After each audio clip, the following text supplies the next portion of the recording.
दोस्तों कभी कभी इंसान ऐसी गलती कर देता है मतलब कि गुस्से में आकर के वो कदम उठा लेता है जिसका उसे जिंदगी भर पछतावा होता है और उसकी भरपाई नहीं होती है। और पूरा परिवार जो है कहीं ना कहीं उस एक गलत कदम के वजह से पूरा परिवार तहस नहस हो जाता है। सबसे बड़ी बात है कि आज की जो मैं आपसे बात करने वाला हूं उसमें एक खुद की चाची ने ही अपने ही भतीजी की 8 साल की एक भतीजी होती है उसकी हत्या कर देती है गला दबा करके। और फिर उसको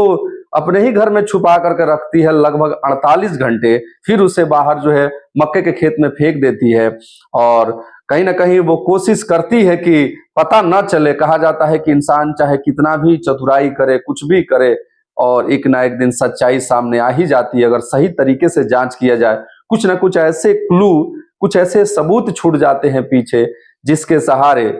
और पुलिस भी पहुंच जाती है। और सबसे बड़ी बात है कि इंसान जब कोई गलती करता है और बाकी लोग जो गलती नहीं किए होते हैं उनके बीच में वो होता है और उससे कुछ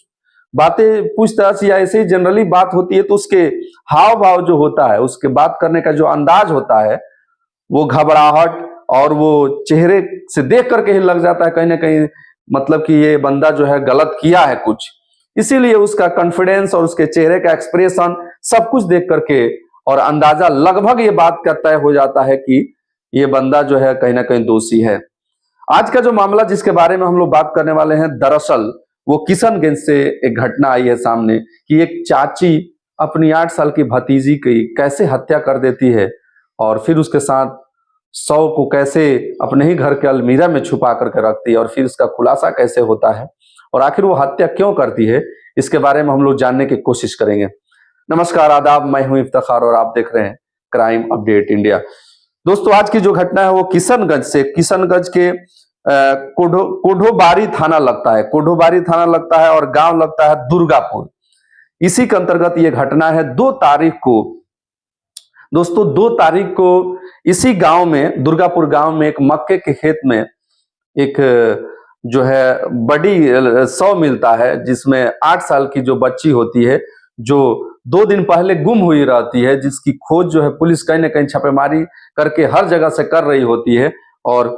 उसकी बॉडी जो है लाश जो है उसी के गांव में और एक मक्के के खेत में बरामद होती है। पुलिस जब उस बॉडी को देखती है, पुलिस गांव के लोग जब देखते हैं तो पुलिस को कॉल करते हैं, पुलिस आती है और उस बच्ची के शव को कब्जे में लेकर के और उसे पोस्टमार्टम के लिए भेज देती है। लेकिन उसके पीछे जब तह तक पुलिस जाती है और सबसे पूछताछ करती है, घर वालों से पूछताछ करती है और जो चूंकि ये चाची होती है और उस बच्ची का घर जो है इसी के जस्ट बगल में होता है, चूंकि ये पटीदार होते हैं एक दूसरे के, है ना, तो उसी के बगल में होता है। सबसे पूछताछ करती है और ये जो महिला होती है जिसका नाम है सहरानी, जो महिला होती है हैरून निशा, चूंकि सहरानी जो 8 वर्षीय बच्ची होती है जिसकी हत्या हुई होती है और ये जो चाची होती है हैरून निशा से जब भी पुलिस इसके बारे में पूछताछ करती है तो उसके बात करने का अंदाज और कहीं ना कहीं ऐसा पुलिस को भी लग जाता है कि मामला जो है कहीं ना कहीं कोई बाहरी नहीं बल्कि अपनों ने ही और इन्हीं लोगों के बीच में कोई जो है इस घटना को अंजाम दिया है। जब तमाम जांचें होती है और जो मक्के के खेत में जो मृतक बॉडी होता है, बच्चे की शव होती है, वहां से एक टूटे हुए चप्पल की बरामदी होती है, जो मच्छरदानी के छोटा सा टुकड़ा वहां मिलता है और खून से सना हुआ एक कपड़ा का हिस्सा मिलता है। और वो जो कपड़ा का हिस्सा होता है, मच्छरदानी होता है, वो उसका जो है इस बात से क्लियर हो जाता है कि वो जो टुकड़ा होता है उसी घर का होता है और इस हैरून निशा है इसी के घर का होता है। इससे पुलिस इस बात को लेकर के बिल्कुल क्लियर हो जाती है कहीं ना कहीं ये हैरून निशा का ही इसमें ये कारनामा है जो घटना को अंजाम दिया है। शुरू में जो पुलिस इससे कहती है तो पुलिस को ये घुमाने की कोशिश करती है, लेकिन पुलिस जब दबाव से पूछती है, इस पे जोर दे करके पूछती है तो अंत में ये कबूल करती है कि जी सर मैंने ही हत्या की है। लेकिन हत्या के पीछे का जब वो वजह बताती है तो कहीं ना कहीं मतलब सुनने के बाद लग रहा है कि वाकई यार इसके वजह से क्या कोई किसी के साथ ऐसा कर सकता है, आदमी हैरान हो जाएगा। दरअसल जो ये हैरून निशा होती है इसका भी एक बेटा होता है और ये इसका जो बेटा होता है उसके साथ ये जो बेटी होती है, जो एक लड़की होती है सहरानी, ये भी खेलते रहती है। और हैरून निशा का कहना है कि बार बार ये जो है मेरी बेटी को झगड़ा करती थी मेरे बेटे से और उसको मारती थी, बार बार उसको तंग करती थी, परेशान करती थी। दरअसल इस घटना से जो 2 तारीख को ये जो मक्के के खेत में शव बरामद हुआ, इस घटना से 2 दिन पहले उसके घर ये लड़की जाती है सहरानी, और जा करके उससे कुछ बात करती है। वो जो लड़का होता है, और शायद बच्चे होते हैं, खेल खेल में किसी बात को लेकर के या कुछ भी हो सकता है, कुछ हल्का सा विवाद उन लोगों के बीच होता है। बस ये देखती है हैरून-नेसा, और देखते ही पहुंचती है वहां पे, और देखते ही उससे बच्चे से ये जो है झगड़ा कर रही है, उसके बाद से कस के तमाचा लगा देती है उस बच्ची के ऊपर। जैसे ही तमाचा लगाती है, चूंकि वो बच्ची भी तो छोटी थी, उसके बाद वो गिर जाती है, और गिरती है तो किसी ऐसे चीज पे गिर जाती है जिससे उसको कस के चोट लग जाता है, और ऐसे जगह चोट लगता है कि वो कहीं ना कहीं बेहोश हो जाती है। जब वो बेहोश हो जाती है तो यह देख करके परेशान हो जाती है, हैरान हो जाती है कि अब क्या करें। तो उसको क्या करती है, वहां से उठाती है और फिर ये अपने रूम में लेकर के चल जाती है, कमरे में अंदर ले आती है, और फिर उसको अंदर ले जाने के बाद सबसे बड़ी बात है कि देखिए घिनौनी हरकत कैसी है करती है। ठीक है, तुमने मार दिया, और मारा होगा, कहीं कस के ना मारा हो, लेकिन कहीं ऐसे जगह लग गया हो और फिर गिरने से वो हो गया हो, तो फिर उसके बाद की जो घटना को जो अंजाम देती है, जो सबसे सर्वनाक है, ये ले जाती है और उसके बाद घर में गला दबाकर उस बच्ची को ये मार देती है। गला दबाकर उसके मारने के बाद उसके शव को ये जो है अलमीरा में छिपा देती है, उसके शव को अलमीरा में छिपा देती है, और लगभग 48 घंटा बीत जाता है।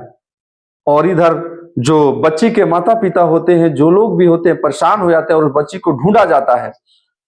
ढूंढते ढूंढते जब आसपास कहीं कुछ खबर नहीं मिलती है, तो ये लोग पुलिस में भी जो है आवेदन देते हैं। पुलिस भी ढूंढती है, जगह जगह खोजती है, सर्च मारती है, और ढूंढने में ये खुद मदद करती है। मतलब कहा जाए कि ये भी उसी में लग जाती है, गांव वालों के साथ, जिनके बच्चे हैं उनके साथ मिल करके ये भी खोजने में लगी हुई होती है। जिधर जाते हैं वो लोग इधर भी जाती है, मतलब कि उन लोगों के साथ ये भी मिली हुई होती है और मिल करके ढूंढती है। लेकिन कहा जाता है सच सच होता है, और आप कितनों करे चतुराई, और जो अगर गलत किए होंगे वो सामने आ ही जाएगा। भले ही ये ढूंढती है, लेकिन कुछ ऐसे सबूत छूट जाते हैं जो इंसान को इस बात के यह साबित कर देते हैं कि हाँ, गलती कहीं ना कहीं आप ही से हुई है। फिर वो दिन आता है जो 2 तारीख को, और ये देखिए ये क्या करती है। पहले तो अलमीरा में छिपाई रहती है, छिपाने के बाद ये क्या करती है कि रात में वहां से निकाल करके उसको, और फिर ले आकर के पास के जो पीछे खेत होता है, मक्के का खेत होता है कुछ दूरी पे, उसमें ले आकर उसके शव को फेंक देती है। और वही फिर जब दिन में लोगों को, जो लोग आसपास के लोग जब खेत में जाते हैं, उनको दिखता है शव, तो फिर गांव में शोर शराबा होता है, और गांव के लोग इकट्ठा होते हैं, देखते हैं तो पता चलता है ये तो सहरानी, जिस बच्ची को ढूंढा जा रहा था आज जो है 48 घंटे से, वही बच्ची है। फिर पुलिस को कॉल की जाती है, पुलिस आती है, बॉडी को लेती है, पोस्टमार्टम के लिए भेज देती है। और उसके बाद जो है SDPO 2 और जितने पुलिस प्रशासन के लोग हैं, उनसे जब दैनिक भास्कर की बात होती है, तो वो लोग बताते हैं सभी जो है कहीं ना कहीं जो जितने सबूत होते हैं, और सब कुछ जगह जो है जहां बॉडी मिलता है, और फिर घर की तलाशी सब कुछ करने के बाद ये क्लियर हो जाता है। और फिर उसके बाद जब उस हैरून-नेसा से पूछा जाता है, तो वो अंत में कबूल भी करती है कि ये घटना जो है मैंने ही इस घटना को अंजाम दिया है। तो आप सोच सकते हैं कि कैसे मानसिकता के लोग हैं भाई, कि मामूली विवाद, छोटे बच्चे होते हैं, हर घर में ऐसा होता है कि आपके चाचे के लड़के, आपके भाई के जो बच्चे होते हैं, और आपके बच्चों के बीच में अक्सर जो है किसी न किसी बात को लेकर के विवाद होते रहते हैं। लेकिन समझदार परिवार जब होता है, परिवार बेहतर होता है, बातों को समझता है, तो उन छोटे छोटे बातों को लेकर के आपस में विवाद नहीं करता है, बल्कि बच्चों को डांटता है, समझाता है, ऐसा नहीं करना चाहिए, वो तुम्हारा भाई है ये, या वो तुम्हारी बहन है। वो एक जो है रिश्तों के बंधन में बांधने की कोशिश करता है। लेकिन जब परिवार सही नहीं होता है, और कहीं ना कहीं परिवार में शिक्षा की कमी होती है, और हर तरह से मानसिकता जो है गलत तरीके से बनी होती है, तो छोटी सी भी बात होती है बच्चों के बीच में, तो बच्चे तो आज झगड़ा करेंगे और कल एक हो जाएंगे। लेकिन ऐसे कुछ लोग होते हैं कि उनके बातों को लेकर के जो है खूनी आंदोलन और जंग छेड़ देते हैं। मतलब लगता है कौन किसके खून का प्यासा है, कौन किसका कत्ल कर दे। ऐसे ऐसे लोग जो है आग बबूले होते हैं। देखिए, हर किसी का बच्चा प्यारा होता है, हर कोई प्यार करता है, और उसके बच्चे को कोई दूसरा अगर मारता है, या दूसरा बच्चा मारे, या दूसरा कोई पेरेंट्स या कोई भी, तो दुख लगती है। लेकिन समझदार जो लोग होते हैं वो बात को समझते हैं कि कोई बात नहीं है, अगर बच्चे बच्चे में आज जो है किसी बात को लेकर के हुआ, कोई बच्चा मार दिया या मेरा बच्चा, उसको कल वही फिर से एक हो जाएंगे। समझाने की जरूरत है, मनाने की जरूरत है, न कि छोटे छोटे बात को लेकर के बड़ा विवाद बनाने की जरूरत है। और अक्सर होता है ऐसा, लोग कर देते हैं। तो मेरे वीडियो को अगर देख रहे हैं तो मेरा आपसे यही रिक्वेस्ट है कि आप भी जहां कहीं भी रह रहे होंगे, आपके साथ भी आस पड़ोस के लोग रह रहे होंगे, और अक्सर होता है कि बच्चों बच्चों में लड़ाइयां हो जाती है, लेकिन समझदारी इसी में है कि मैं यही